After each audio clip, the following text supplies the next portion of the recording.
Hello everyone, welcome to Screen Scream. I'm Viola.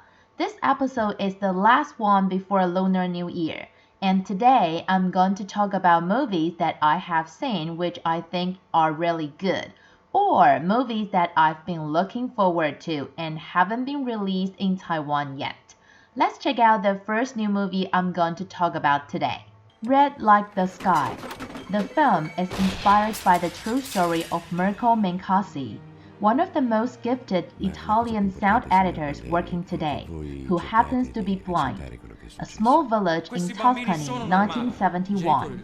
Mirko is a bright, lively 10-year-old, crazy about the movies, especially westerns and adventure films. His father, an incurable idealist, is a truck driver. One day, while Mirko is playing with an old rifle, the gun accidentally goes off. The boy is shot in the head. He survives, but loses his sight. At that time, Italian law considered blind people hopelessly handicapped and did not permit them to attend public school. Hence, young Mirko's parents are forced to shut their son up in a special school for the blind, the David Chilson Institute in Genoa. In the beginning, Mirko does not accept his new condition, but he is feisty and determined. When he finds an old tape recorder and a few used reels and discovers that by cutting and splicing tape, he can create little fairy tales made only of sounds, a brand new world opens up to him. His new adventure is opposed by the religious authorities that run the boarding school, who are convinced that a blind boy is a disabled person who must not be allowed to harbor illusions. But Mirko will not give up. He continues to fight in every way possible, and he slowly invokes his classmates, leading them to rediscover their dreams and capacities. Then one night, with the help of the only sighted child, the daughter of the doorkeeper, with whom Mirko shares a tender friendship, he convinces the small group of boys to sneak out of school and go to the cinema down the street. For all of them, the experience is exhilarating, but the consequences are grim. Mirko is expelled. In the meantime, a broader struggle to change society is taking place outside. 1970s political protests are erupting. Students are taking to the streets. During one of his earlier escapes, Mirko had made friends with Atole, a blind university student with strong political awareness. Hearing that Mirko has been expelled, Atole pushes the whole city to mobilize. Students and workers protest in front of the Casson Institute, threatening to shut down the city's blast furnace if Mirko is not readmitted. As a consequence, the head of the institute is put under investigation. Mirko is finally readmitted and granted special permission to change the year-end show. Instead of reciting the usual religious poems, the children put on a performance of their fairy tale in sound before an audience of blindfolded, spellbound parents. I genitori riconoscono I loro figli, lo sanno che cosa sentono. Wow, this is one of the longest introductions I've ever recorded. The first new movie we're going to talk about today, Red Like the Sky, is an Italian movie. It's actually a classic re-release. It was released in 2006 and it's going to be re-released once again. I went to the screening and I like it very much. Basically, just like the introduction says, the story is about a blind kid and the story of how he became one of the most famous European sound editors. It's based on the true story, so it's very sincere, very touching, and very warm. It's a very touching story with dreams and courage. Just like we heard in the introduction, even though Mirko wasn't approved of what he's doing, he still follows his dream, and his passion starts to influence his classmates. He then leads them to redefine the dream and capacities of blind people. Just like the movie, Mirko Mincassi lost his eyesight because of a rifle accident, but because he really loves movie and he has sensitive gifts to sounds, he became a talented movie sound editor. He cooperated with a lot of Italian film masters.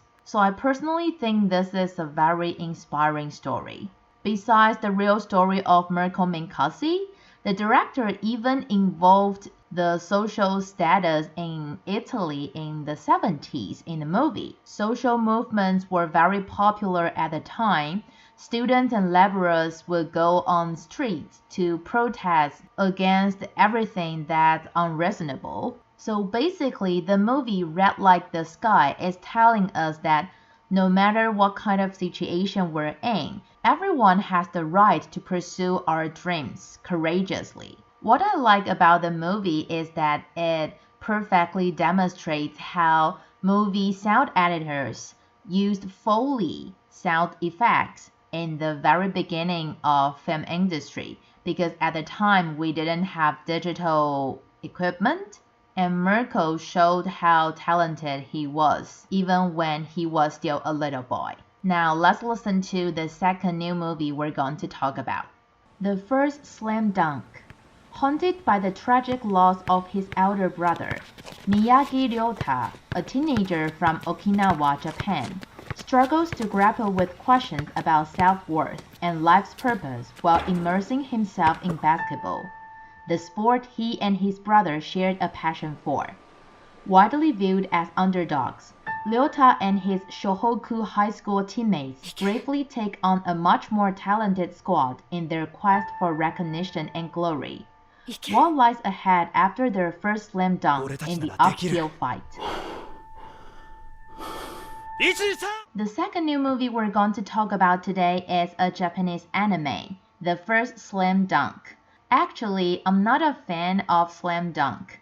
I've never seen any episode of the anime, but I know it's a legend for many people, either who love basketball or Japanese anime. And I happened to have this chance to go with my friend this afternoon. And to tell the truth, I really love it. So this is the movie I'm going to talk about right now. First of all, some may wonder, it has been 26 years since the manga Slam Dunk ended. How come the author wanted to launch a movie version right now? Actually, the author, aka the director of this movie version, said that when he reminded himself of the feelings he had when he ended Slam Dunk and when he was still drawing it, he felt that he really loved this story because of the tall and strong body his characters have and all the undeveloped superpowers they have. But this was also the reason why he ended the series. For the author, if you really love a story, you should give it a perfect ending instead of leaving it unended for many, many years. But now, 26 years have passed, he decided to retell the story of these passionate basketball players from the angles of pain and conquering difficulties. Also, one of the objectives of making the film version is to produce a lively reality. In order to achieve that goal, the director thought that he doesn't have the ability to draw the physical movement of professional basketball players, and he doesn't have the professional knowledge for that either. Besides, he thought that it's really difficult to depict the dynamic and the feelings on the court with hands. And that's the reason why he decided to use CGI technology in this movie. And after watching it, I think the traces aren't obvious. You will still think he drew all of the shots himself. Besides drawing, the director also adjusted and edited the film himself. And that's how, as an audience, we're able to experience the lively characters in the movie. So either you like basketball films or you like Japanese anime, I recommend you to watch The First Slam Dunk. Now, before we move on to Top 007 and talk about movies that I've been looking forward to, let's review what we had from last week first. Top 3, I Wanna Dance with Somebody. Top 2 was Puss in Boots: The Last Wish. And top 1, Avatar: The Way of Water. Let's see what we have from top 7 to top 4. Top 6, Babylon. No actors or dogs allowed. I changed. gentlemen. 택배, 소방관이 경찰을 뭐하는 새끼야 이거? Top 5. I wanna dance with somebody. What's your name again?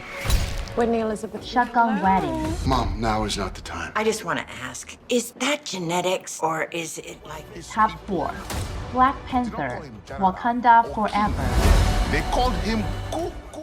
Alright, there are 5 movies from top 7 to top 4 this week, a little bit crowded, and we have some new faces on the chart. But today I want to talk about Babylon, a movie that's been out in the US but haven't been released in Taiwan yet. Although it's not critically acclaimed, I think I still want to watch it because of Brad Pitt. Besides, it's not really bad. The Rotten Tomatoes just gave it like 50 something. So it's not really bad. It's just not a great movie, that's all. First of all, just like the title, Babylon, this movie is an epic tragedy comedy. The director wanted to observe and present the very beginning of film industry and movie as an art itself in a micro angle. Hollywood experienced a series of fast, disastrous and tremendous changes in 1920s, and that is exactly the background of this movie. After this period, Hollywood not just moved from silent movies to sound movies, but also came up with a brand new moral standards for the filmmakers who didn't follow any rules before, and movie itself as a free art. That is to say, that's a pivotal time when film industry changed into what we now understand. The thing is, the movie Babylon doesn't only tell the good stories, it tells us how Hollywood drops from the top. Of course, it wants to depict how Los Angeles becomes Hollywood and depicts the culture of film industry. Los Angeles at the time expands and grows very fast. Opportunities and freedom are everywhere, but at the same time, life there is very luxurious and not so good.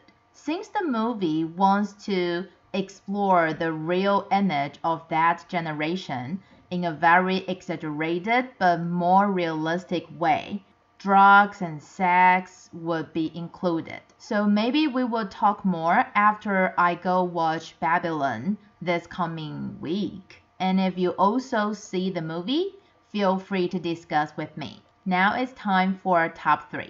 Top 3. Someday or One Day. 想见你，只想见你，未来过去，我只想见你。 Top 2. Puss in Boots, The Last Wish. I am Puss in Boots. Holy frijoles! You lied to me. Top 1. Avatar, The Way of Water.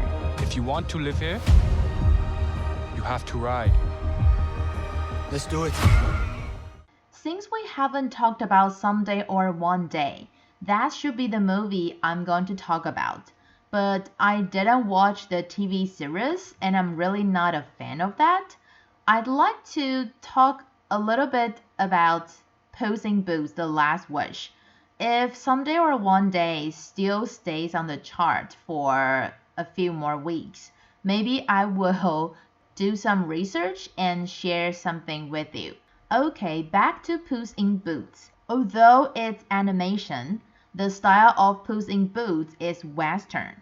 In order to create a brand new story structure for Puss in Boots 2, the crew was inspired from the classic Western movies in 1966. Even the producer said that Puss in Boots 2 is the animation version of The Good, the Bad, and the Ugly. So if you ask me, I guess Puss in Boots is the good, Kitty is the bad, and the new character, the ugly dog, of course, is the ugly. That's very funny. Besides the style of Western, there's also the dark vibe of Grimm's fairy tales. But basically, it's still comedy, so don't be afraid of taking kids to it. be it adults or kids, will be able to experience the magic of Puss in Boots too. Since it's the sequel, there must be some new characters, so I'm going to introduce it right now. Besides Puss in Boots and Kitty that we already know, as I mentioned, the other member of the good, the bad, and the ugly is the little dog, Pelito. Actually, Pelito doesn't have name or home. Pelito just the Spanish word for dog. But Pelito is very optimistic. Even at the darkest, the most desperate time, he can still find the silver lining.